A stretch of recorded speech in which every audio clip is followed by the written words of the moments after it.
আজি মাঘৰ উৰুকাৰ নিশা লগে ভাগে এসাঁজ খাবলৈ বজাৰত ভিৰ পৰিলক্ষিত হৈছে। ৰাজ্যৰ বিভিন্ন প্ৰান্তৰ বজাৰসমূহৰ সমান্তৰালকৈ নগাঁও মাছৰ বজাৰতো ভিৰ গ্ৰাহকৰ। ডাঙৰ ডাঙৰ মাছেৰে ভৰিছে বজাৰসমূহ। নগাঁৱৰ মাছৰ বজাৰৰ পৰা আমাৰ এক প্ৰতিবেদন।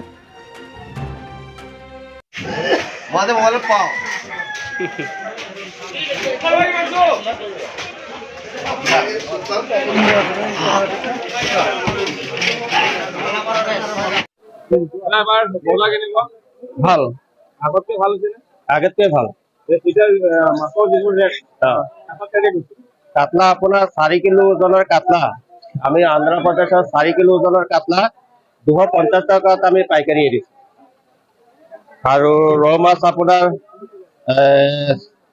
প্ৰায় 4 কিলো ওজনৰ ৰৌ আপোনাৰ 215 টকাত আমি পাইকাৰী ব্যৱস্থা কৰিছো আৰু সৰু মাল আপোনাৰ যিবিলাক 1 কিলো সাইজৰ ৰৌ আছে সেয়া আমি 146 টকা দামত আমি পাইকাৰী হেৰি কৰাইছো আমি তেওঁলোকে এইটো দামৰ ওপৰত 20-30 টকা 40 টকা এটা ধৰি পেলাই বিক্ৰী কৰিলে উপকৃত হ'ব, তেওঁলোক ইনকাম হ'ব, নোহোৱা নহয়। গ্ৰাহক সন্তুষ্ট থাকিব।